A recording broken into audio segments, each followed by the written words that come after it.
Hello, everyone, and welcome to episode 3 of Some Good News, brought to you by the ELI Vlog Volunteer Team. My name is Alex Dalton, and if this is the first time you're joining us, welcome. Today we are answering the question, what motivates you in times like these? And this is a really exciting episode because we have a bunch of special guests joining us. So sit back, relax, and enjoy Some Good News. Hi everyone, I'm Elizabeth Matthews, one of the assistant directors at the English Language Institute. Keeping motivated in times like this can be quite a challenge. We're not able to do the things we want to do or see the people that we want to see, and that's why it's really important that we stay motivated. One of the things that I do to keep me motivated is to get outside and enjoy nature, go for a walk. Another thing that I like to do that keeps me motivated is to read a book when I'm done work. I'm able to sit back and unwind and clear my mind. So whatever it is that keeps you motivated, make sure that you hang on to it, and we'll get through these challenging times together. So how do I motivate myself when I don't have a schedule? That's a really good question. I usually make a schedule if I don't have one because this really helps me, and I set some goals for the day. And at the end of the day, I check off what I've done. That makes me feel really happy if I met my goals. Also, if I get stuck and I don't know how to motivate myself, I'll talk to friends or family members. I also make sure to take breaks so that I'm not just working all the time, because that's something to look forward to. Hey friends, it's Cassidy here. So this week we're talking about motivation and what motivates you while you're in school. So one of my biggest motivation is my parents. We live on a farm, and farm life, has its challenges, but it's really taught me what hard work and commitment is, and I see that through my parents almost every day. And so, that's where I get a lot of motivation from. My parents have made sure that I've had an amazing home life, that I've been allowed to pursue the education that I want to with my interests, and coming home to the farm all the time to see how hard they work really motivates me every day to do the best I can at university, and I'm really grateful for that. Hi, I'm Giselle Scanlon, and I teach speaking and communication at Renaissance Base Program. Today I'd like to just tell you briefly what I've been doing to stay organized and motivated in this time with no parameters and perhaps way too much time. One of the things I do is keep several calendars. I have a calendar on my phone in which I put alarms to make sure that I don't miss something. So I put an alarm for the day before to make sure I'm on track, as well as just being able to look at things wherever I am. But I also keep a paper calendar, a bigger one that I put on the wall that gives me a big picture. This allows me to always be aware of what's coming instead of having to rely on opening my phone and looking at my calendar or looking on Learn and making sure that I had everything that I needed to be complete. For a change and to de-stress, I try to get out for a walk in nature whenever possible. Sometimes I actually meditate, and sometimes I play a game called Tiny Bubbles, which seems to have a meditative effect and is also a good distraction. You can do it quickly or for a while. So what I do is I tend to work for, say, an hour, and then I take a 5-minute break, get up and stretch, maybe get something to drink, and then I also might play 5 minutes of Tiny Bubbles, and then I'm back to work.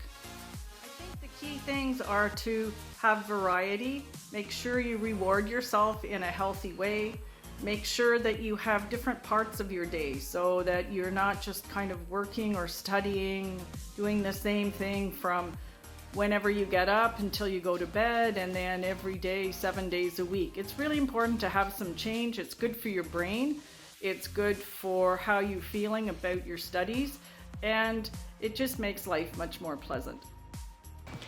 Hello, I know this is a hard time for everyone, and staying focused and active and motivated through the entire quarantine life can be really difficult sometimes, but what I love to do and enjoy doing with my roommates is cooking.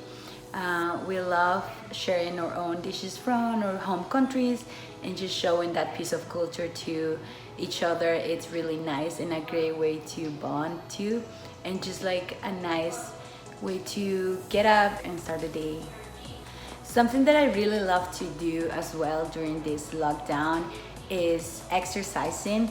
At the beginning it was really hard to keep myself motivated with the workouts, but now it's really easy and it's something that I enjoy the most and look forward through my day. Another thing that gets me through the day is dancing. I love just learning new dances and also just playing some Just Dance on YouTube, and dancing with my roommates is something really fun to do and something really different from what I usually do during the day. If you're looking for some motivation too, something that I love to do during my day is to run all the events for ELI. You're welcome to join us. It's a fun time. It's different from your daily routine, and you're gonna have a great time and meet new people. I've done a lot of events so far with Cassidy, but I'm always meeting new people and getting to know people better too, just having fun. Hi everybody, I'm Christine Gillies. I'm an instructor in the I-BASE program. I can't wait to meet all of you. This is my dog Sparky. She keeps us busy right now. She gets lots of walks and lots of cuddles from the kids. The way we're spending time keeping busy right now is to do some gardening and spend some time outside. In the shade and sometimes in the sun, and doing some activity like bike riding and walks. So I just thought I would show you our garden. These bright pink flowers are called Weigela. Very soon I'm going to have something called peonies. These are my favorite. They're almost as tall as me, and you can see the bees are busy on them and the ants, and soon they will open up and be amazing, and they smell so good. So anyway, I just wanted to let you know that I'm looking forward to meeting you, and I hope that you're having a good summer and keeping busy. Hi, my name's Leola Frye, and I'm one of the instructors at Renaissance English Language Institute. So how do I keep myself motivated? It's not always easy, but one of the main things I do is telling myself I can do something or I can have something I want once my work is done. So I love iced coffees. So I'll tell myself I can go get an iced coffee or I can make my iced coffee once I have finished the work that I need to get done. Okay, I've got a couple tips and tricks to stay motivated in times like these. Some of them are a bit more structured and some of them are a bit more fun. Let's go. One of the things that actually keeps me motivated, or at least working a little bit harder, is when I have a clean office. As you can see, this is a little bit of a mess, but with a little effort, much better. So as you can see, a clean workspace means it's easier for me to work, and it also feels like I'm getting more accomplished. The other thing that you can see on the wall are a couple of my schedules. So before, I had a lot of unstructured time, and that is dangerous. So if you can, make a schedule. It doesn't need to be exactly as planned out for the whole week as I have it, but make sure that you do structure your time. Another really important thing is to make sure that you're always staying active. There's nothing worse than when you spend 5 hours playing video games or sitting on the couch watching Netflix. Make sure you get some exercise, whether it's lifting weights, going for a bike ride, going for a walk, whatever you do, get some fresh air, go outdoors and enjoy yourself. Lastly, I'm a big car guy. So whenever I'm done my work, I know I'm driving or washing my car, and that keeps me motivated. Something else that also motivates me is an experience I had back in 2018 when I traveled to Ukraine for my first co-op placement, where I lived for 3 months and volunteered in an orphanage for 2 months. So at the orphanage, I had an amazing experience.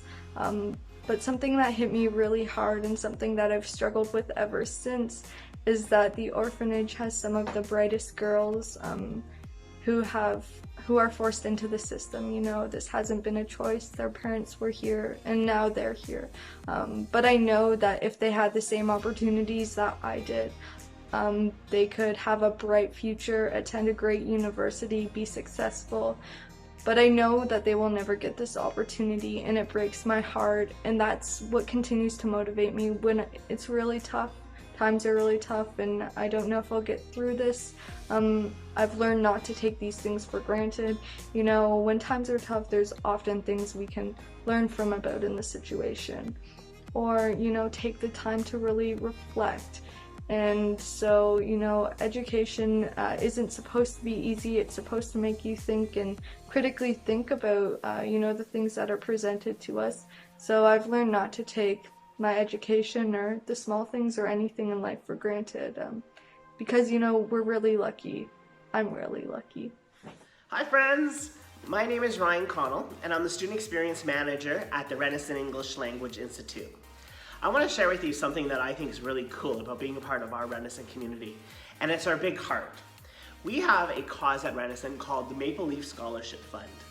This fund each year helps to fund international students who may be refugees in accessing education by being able to register and receive a scholarship through our Maple Leaf Fund that helps them to pursue their English language education here at Renison. It really warms my heart to know that there's so many members who contribute to this fund to be able to make it happen so that we can provide open access to education for our students. If you're able to make a contribution, no matter how small, we welcome you to do it on our website. You can visit the link below to find out more information. Thank you so much to everyone who has contributed over the years.